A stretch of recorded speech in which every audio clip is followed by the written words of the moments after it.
Hey, how's it going guys? It's Nate here, and welcome back to another Fallout investigative video. And let me just start off by saying that this one is a bit of a doozy. What I want to explore today is a strange, Lovecraftian entity that's been appearing in the Fallout franchise since its third installment. Some people call this creature Ug-Qualtoth. Others refer to it as the Dunwich Monster, and more recently the term the Interloper has been thrown around. We don't really know what this entity is, whether it's a god or some sort of giant creature, or some kind of alien. Heck, we don't even have a good idea of what it looks like, but it's clear that it exists, that it's very powerful, and that it may be a lot more important than anyone ever thought. If all of this sounds new to you or you're not exactly sure what I'm talking about, don't worry, that's how you should feel. Bethesda's intentionally made this little subplot very mysterious and quite hard to follow. Likewise, people who've been watching videos like this for a while probably already have a very good idea of what I'm discussing. You see, every Fallout game since Part 3, including Fallout 4 and even Fallout Shelter and Fallout 76, have contained strong, yet very subtle and vague references to this specific being. At first, these references seem to be a little more than mere Easter eggs by the developers, made just to scare players with no real narrative significance. However, when you start to piece all of these references together and dissect some of the franchise's cut content, a more cohesive picture can be revealed. And it becomes undeniably obvious that this creature or god or whatever you want to call it is definitely real, and it's definitely impacting the events of the world. And, depending on how far you want to read into it, it may even be behind the Great War itself. In today's video, I'd like to connect all of those dots across the games and cut content for you, and share a few of the discoveries I made along the way, which I don't think anyone else has. And in the end, I don't exactly want to promise we're going to solve this mystery, but we're gonna get pretty darn close. So, without further ado, let's ask and get very close to answering the question, what on earth is the Dunwich Monster? Now, I spent quite a while trying to decide how I wanted to structure this video, and where I thought we should begin. Again, we're gonna be looking through and trying to connect references to some weird entity across 4 different Fallout games. Ultimately, I think the best place to start our story is by analyzing what Fallout 4 tells us about the creature. Because this game provides us with some necessary and helpful context that's gonna make investigating the other games way easier. So, let's put on our tinfoil hats and head on over to Dunwich Borers, a large mining quarry located in the northeastern region of the map. The location is currently controlled by a raider gang, who call themselves the Forged, and are based out of Saugus Ironworks. The raiders here are apparently using the old quarry to extract various metals and resources from the earth, and then they send those materials back to the Saugus plant, where they melt them down and temper them into various pieces of weaponry and armor. Honestly, it's an impressively complex operation for some raiders. No matter, it's got one big flaw. As we enter the mine ourselves and begin to fight through its depths, the raiders here seem a little bit odd. Their dialogue is weird, and we get the vibe they're a little crazy. Numerous terminals left behind by the original builders of this place can be discovered, and they tell, or suggest, a frightening tale. You see, Dunwich Borers was never actually the name of this quarry. It's actually the name of the company that started it, Dunwich Borers LLC. Before the bombs fell, this firm specialized in all things digging, from making and selling industrial tunneling equipment to evidently building mines themselves. They did it all.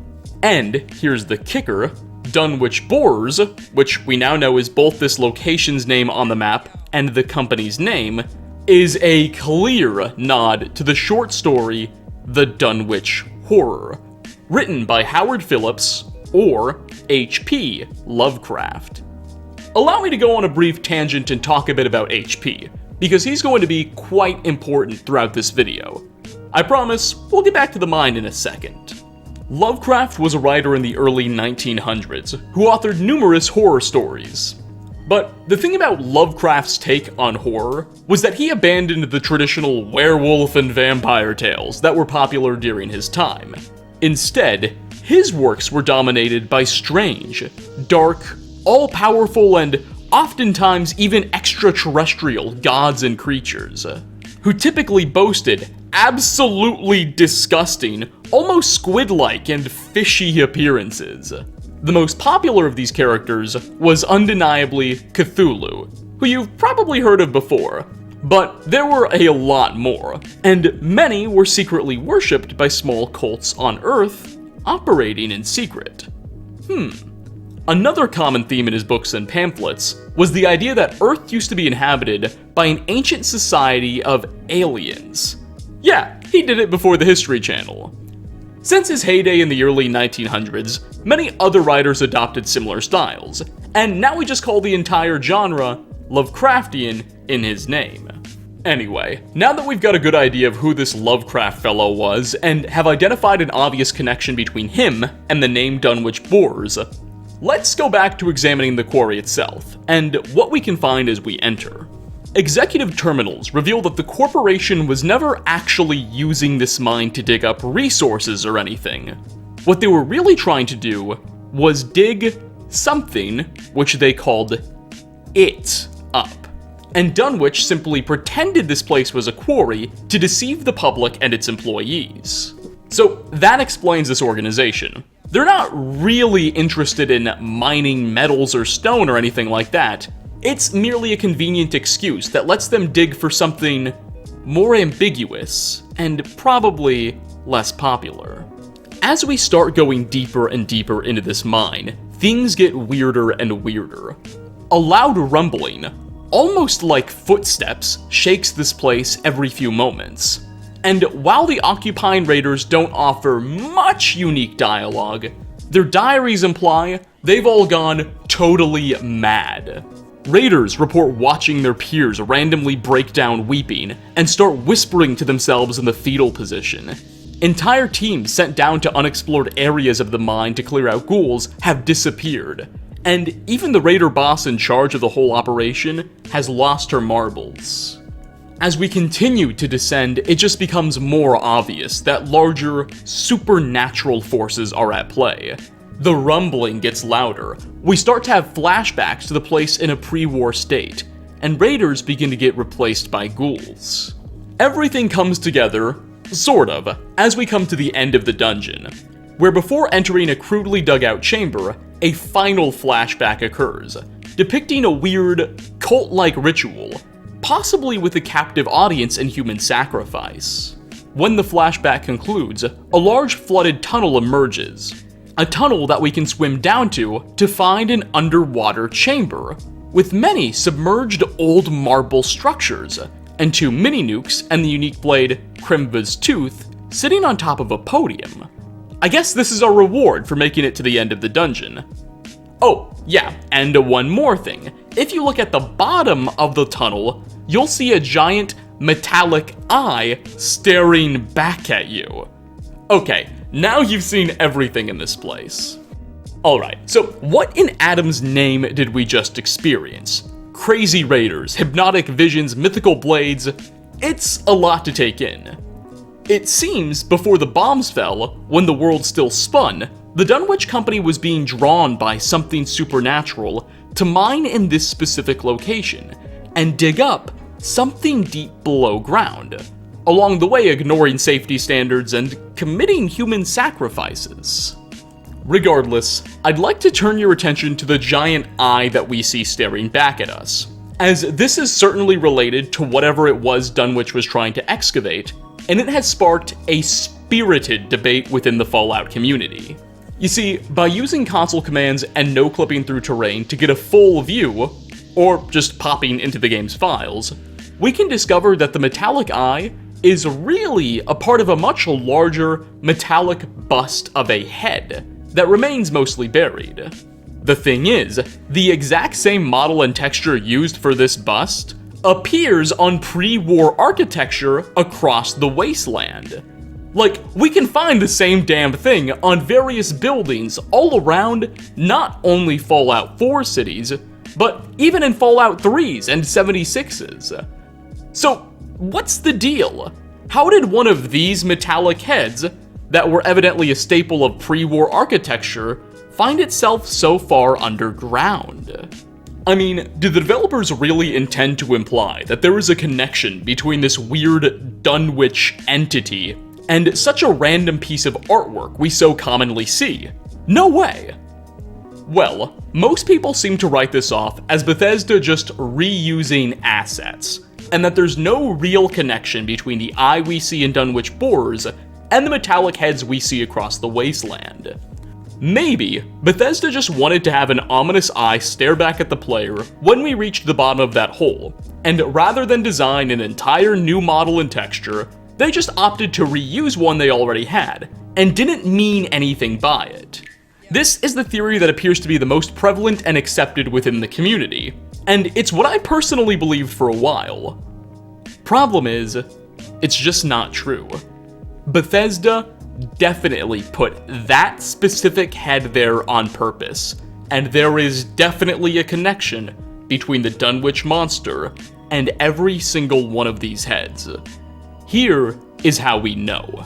Meet Lorenzo Cabot, quite possibly Fallout 4's most interesting character. He's an elderly man wearing a crown of sorts, locked away by his family in the Parson State Insane Asylum. What makes Lorenzo so remarkable, or, well, part of what makes Lorenzo so remarkable, is the fact that he's actually around 400 years old, having been born sometime around the year 1835 AD. While weird, at face value, nothing necessarily initially links him to the Dunwich creature, and I don't think many players suspect as such. But, well, just keep watching.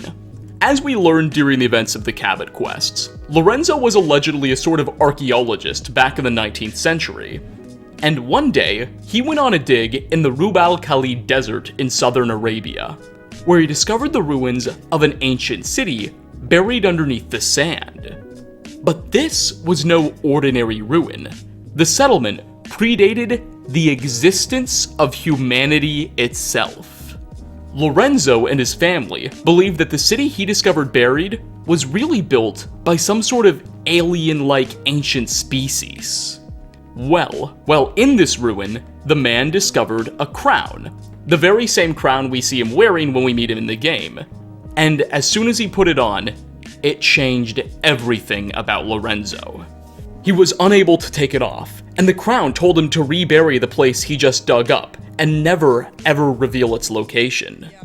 Don't worry, I'm gonna get back to those metallic busts, I haven't forgot about them, just hang in here. When Lorenzo eventually returned to his home in Boston, the crown caused him to develop telepathy. He could now move objects with his mind too. Not only that, he gained godlike intelligence and stopped aging. Sadly, he also started to go a bit nuts and began murdering people, allegedly. This resulted in his family having him committed to the Parson State Insane Asylum sometime before the year 1900, and Lorenzo's son, a scientist named Jack, began experimenting on his imprisoned father. Jack's goal was ultimately to fix his dad's mental state and bring him back to normal, though he would never succeed. However, Jack did learn how to use Lorenzo's blood to create a serum that would completely remove the effects of aging. Fast forward 400 years to the present day, and Lorenzo's still locked up in his cell. Meanwhile, his son Jack and a few of his closest family members are still living in downtown Boston. Yeah, they're all 300 to 400 years old too. The Cabot House questline will ultimately come to a climax, when Lorenzo telepathically summons a gang of raiders to break him out of the asylum, and his son desperately attempts to prevent the escape. Keep in mind, Lorenzo is genuinely bananas. His son has very valid reasons for not wanting to let his father out. Ultimately, it will be up to us whether we decide to free Lorenzo and kill his son, or instead kill Lorenzo to stop him from being unleashed on the outside world and saving his son. There's no middle ground, we can't just keep him imprisoned or anything. Someone needs to die. Regardless, that is the tale of the Cabot family. Okay, Nate, so what does all of this have to do with the Dunwich Monster we just discussed? And more specifically, what does it have to do with the metal bust I mentioned so specifically earlier? Well, for starters, the tale of the lost city beneath the deserts of Arabia we're told by Lorenzo and his family, where he allegedly found the crown, is almost a carbon copy of H.P. Lovecraft's short story, The Nameless City. Published in 1921, The Nameless City was all about an explorer who discovered a city buried beneath the sands of the Rub al-Khali Desert in southern Arabia. And in the story, the city was really millions of years old, and allegedly once inhabited by aliens too. You can see the connections, they're clear as day. But that's only one reference.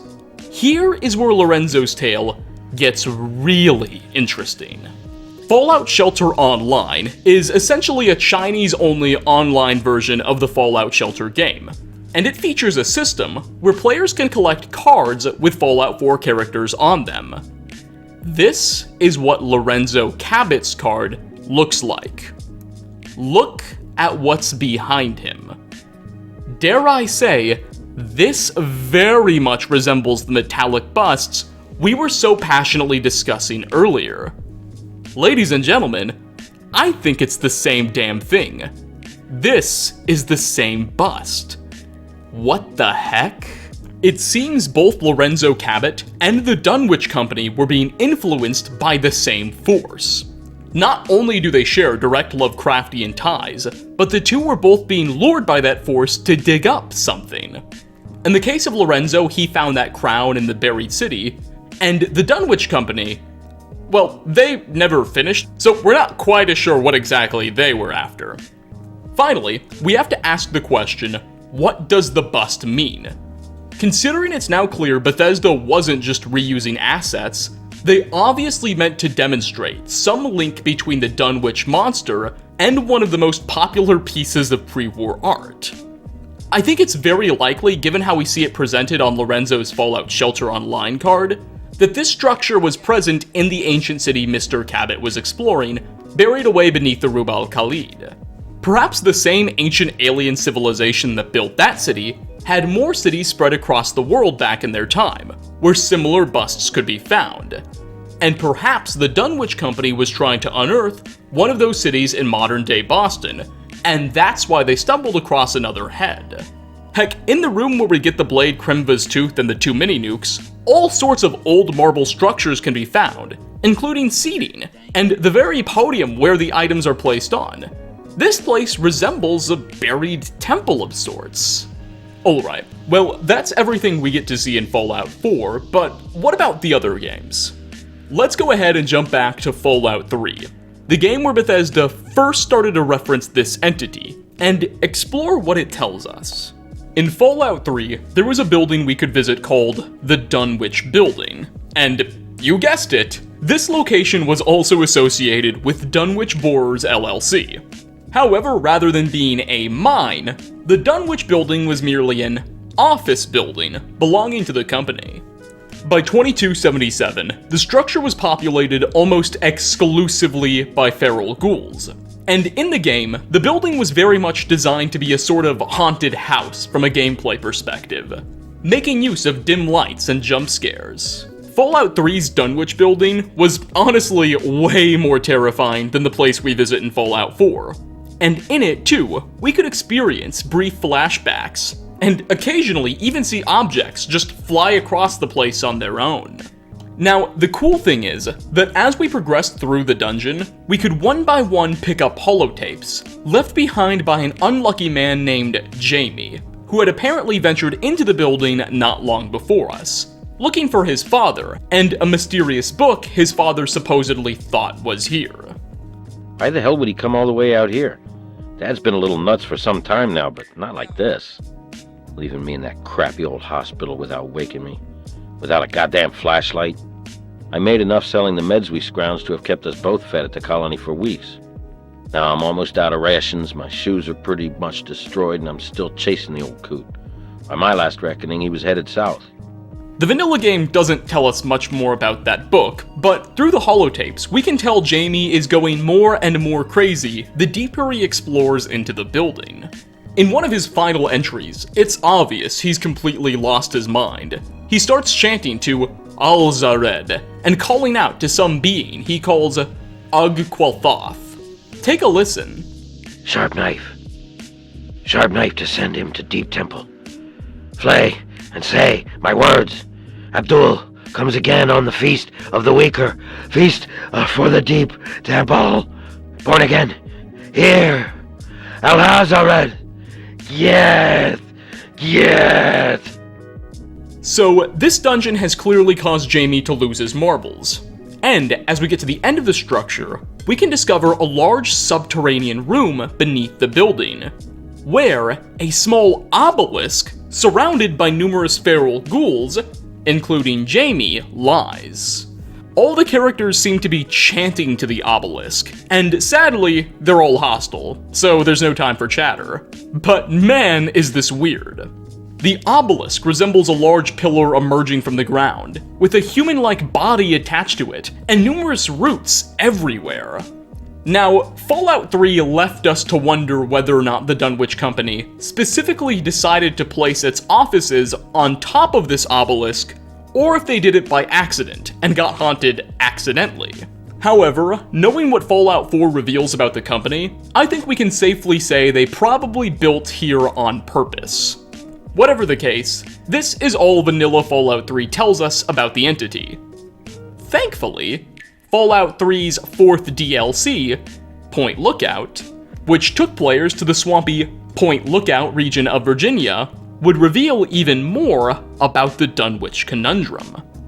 You see, in this DLC, we could take up a side quest called The Dark Heart of Blackhall, where, after stumbling into an old manor, an elderly man named Obadiah Blackhall would request the player find him an old book called The Krivbekna that he's been looking for. Obadiah claims the book was the lost family heirloom, or something like that. Good, good.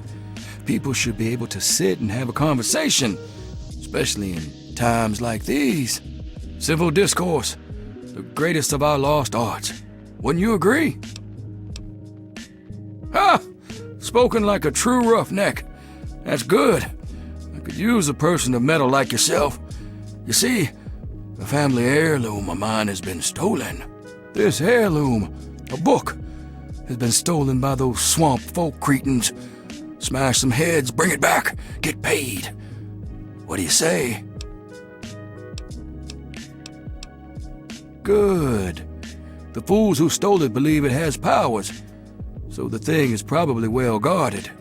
There's a ritual site east of the boardwalk, in the basement of a ruined house. I think you'll find it there. Bring it back to me, and be paid. Apparently, it's currently in the possession of a tribe of swamp folk. In Point Lookout, swamp folks are basically irradiated rural people inspired by The Hills Have Eyes. And Obadiah informs us that a group of them currently have his book and are worshipping it. Thus, we'll be sent to go clear out that tribe and locate the heirloom. However, on our way, a woman named Marcella, who's a Christian missionary, will stop us and inform the player that we can't let Obadiah get the Krivbekna back. She explains that it's really a dark text of incomprehensible power, and if it's returned to Obadiah, he will use it for evil. Wait a moment. I need to know. Has Obadiah sent you in search of a book? I thought as much. Listen to me very carefully, child. You mustn't bring it to him. That book is known as the Krivbekna, and it's a thing of evil purpose. Yes, the Krivbekna. The Blackhall family has a long, evil history with the book. It was lost to them long ago, but it's found a way back to Point Lookout, and Obadiah seeks to reclaim it. Obadiah's no better than the heathens he's asked you to steal it from. He believes he can use it to control them, and God knows what else. There's a way to destroy that damned thing. I intend to do just that. Instead, Marcella asks that if we find the book, rather than take it back to Obadiah, we instead head to the Dunwich Borers building in the Capital Wasteland and touch the obelisk with the book, which she claims will destroy the text once and for all. This is a bit to take in, but it's a pretty substantial revelation, as Marcella confirms that the Krivekna is linked to the Dunwich Company, and it's probably the same book that Jamie guy and his father were looking for earlier. Regardless of whether or not you want to destroy it, we still need to find the book. Simply head out to the Swamp Folk camp, murder the weirdos to death, and eventually you'll fight your way into a cellar, where the Krivekna is supposedly being stored by the tribe. Now, once you enter this cellar, it will quickly become obvious that it's no ordinary, cellar. Instead, this is a massive subterranean cave, filled with human sacrifices, and what seem to be ancient ruins, as there are giant marble pillars, walls, and podiums all over the place. In fact, this cave looks suspiciously similar to what we find at the bottom of Dunwich Borers in Fallout 4. After fighting your way through a few more swamp folk when down here, we can finally locate the Krivekna and pick it up. From here, you have the choice to either return it to Obadiah Blackhall for a reward of a few thousand caps, or head all the way back to the Dunwich Building in the Capital Wasteland and tap the book to the obelisk, which will cause it to be destroyed.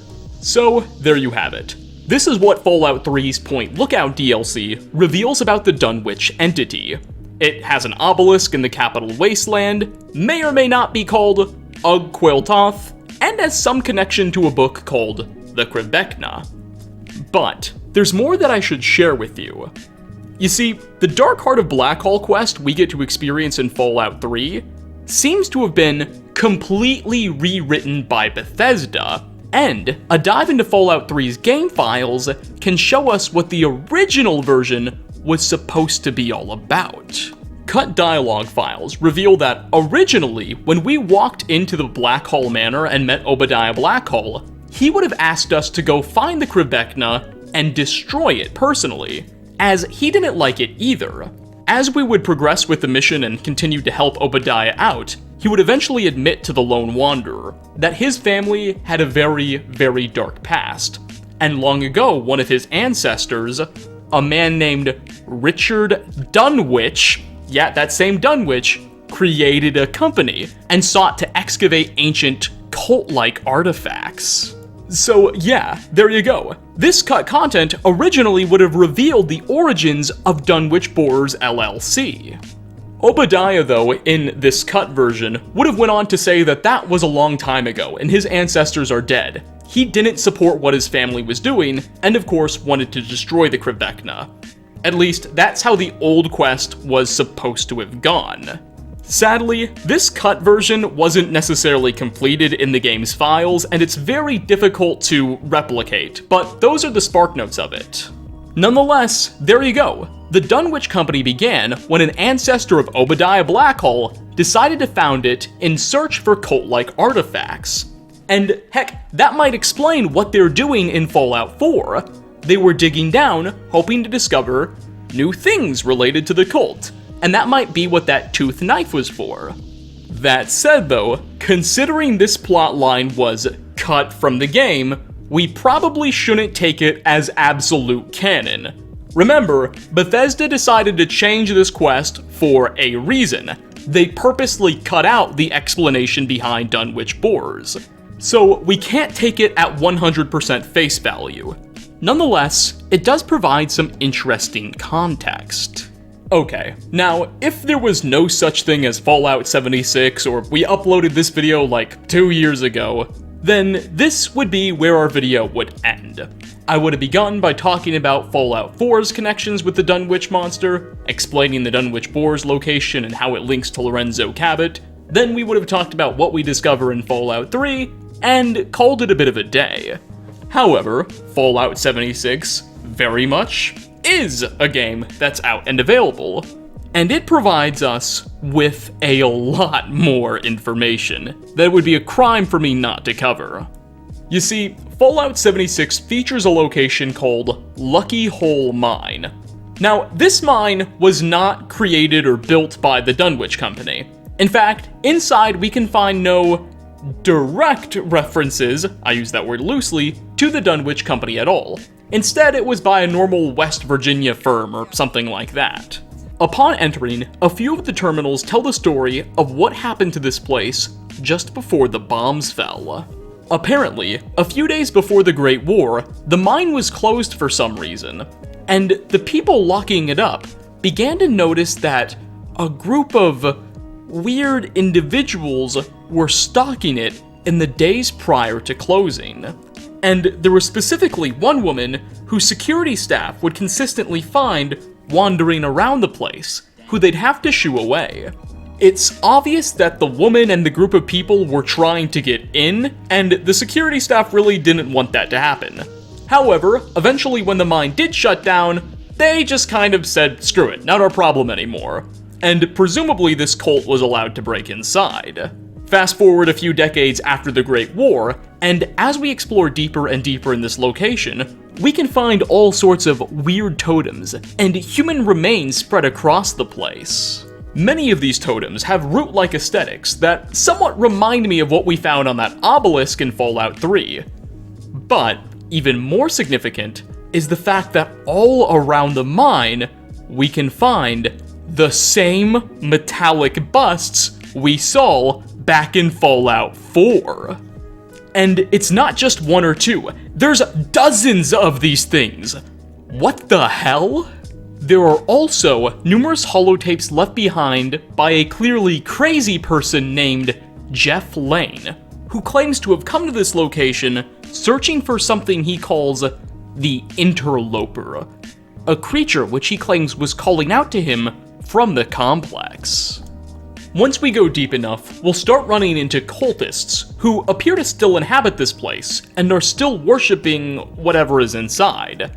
After fighting our way through them, we can finally reach the bottom, where a terrifying discovery will be made.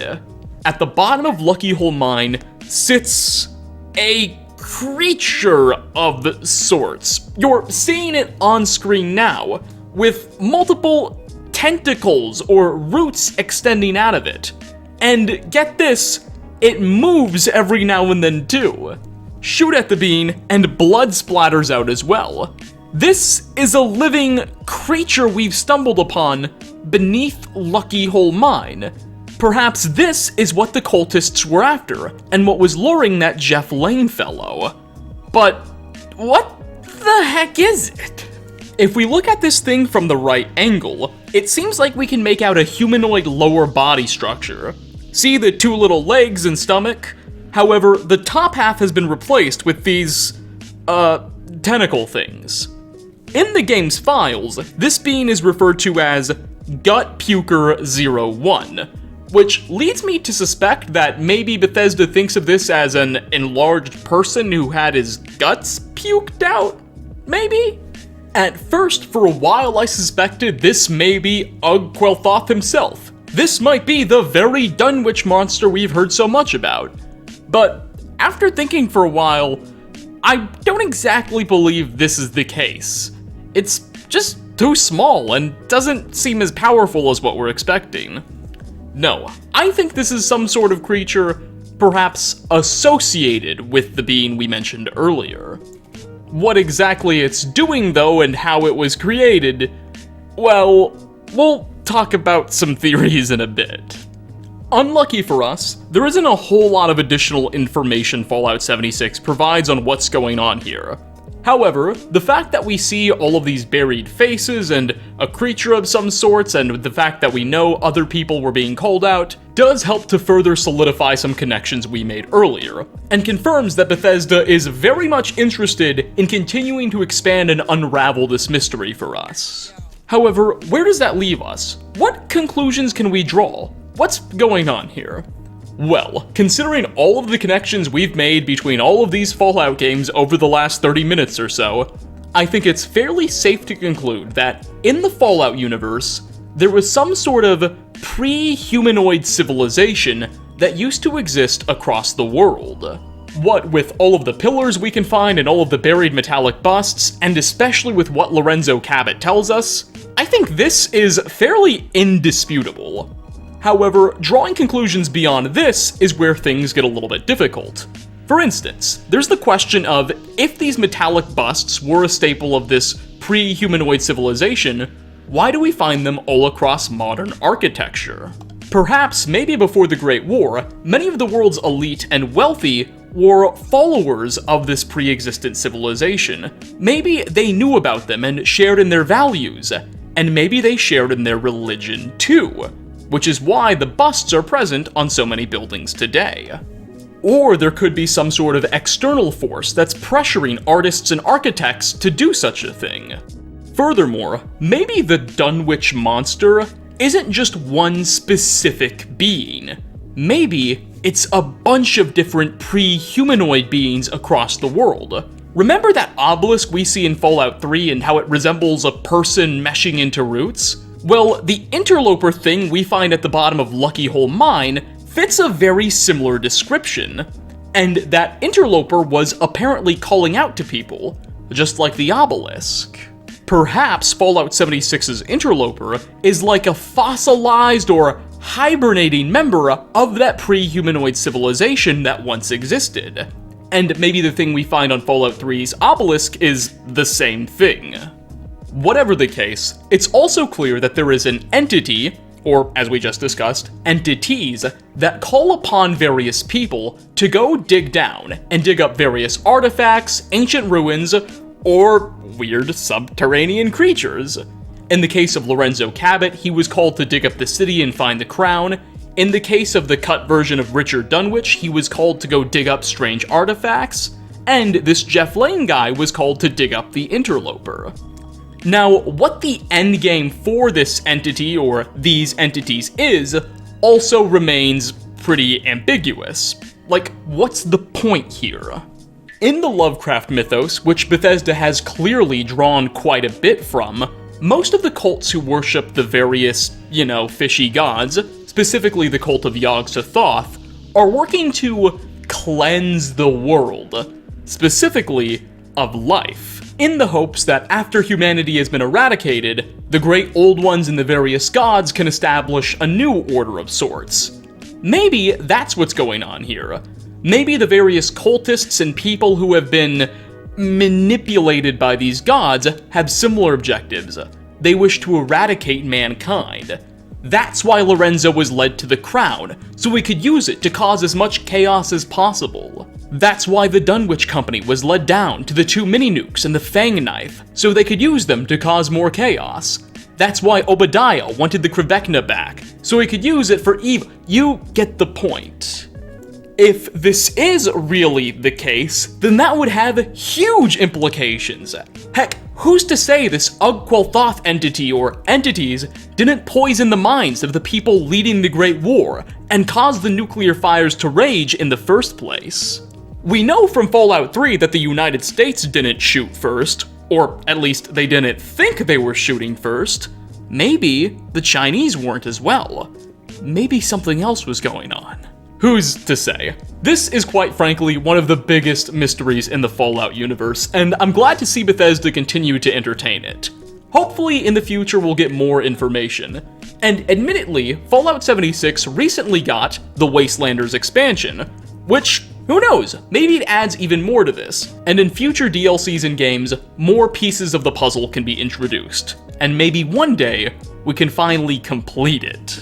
Nonetheless, looking at the timeline, this video is somewhere between 35 and 40 minutes long, so this is where we are going to wrap up. I'm so sorry we weren't able to completely solve everything, but hopefully your understanding of what's at play has been increased. Anyway, thanks so much for watching, everybody. What do you think is going on? What do you think Ug-Qualtoth is, and what do you think the endgame of his worshippers are? Leave a comment down below. As always, like ratings are very much appreciated. Again, thanks for stopping by, and hope to catch you all in my next video. Peace out, everyone.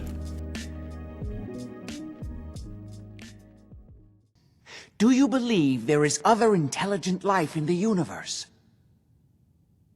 Are you talking about aliens? UFOs and little green men? No, that's all popular hysteria. I doubt any of it has any basis in fact. I'm talking about the hidden history of our planet. The very origins of human civilization. Ancient powers that modern science, even at its pinnacle, could barely begin to comprehend.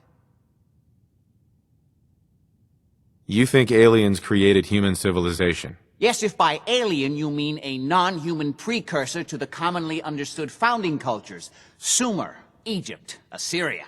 My father excavated a city in the Rub al-Khali in Arabia, which he dated to more than 4,000 years before the rise of any known human civilization. The structures and artifacts were strange, disturbing even.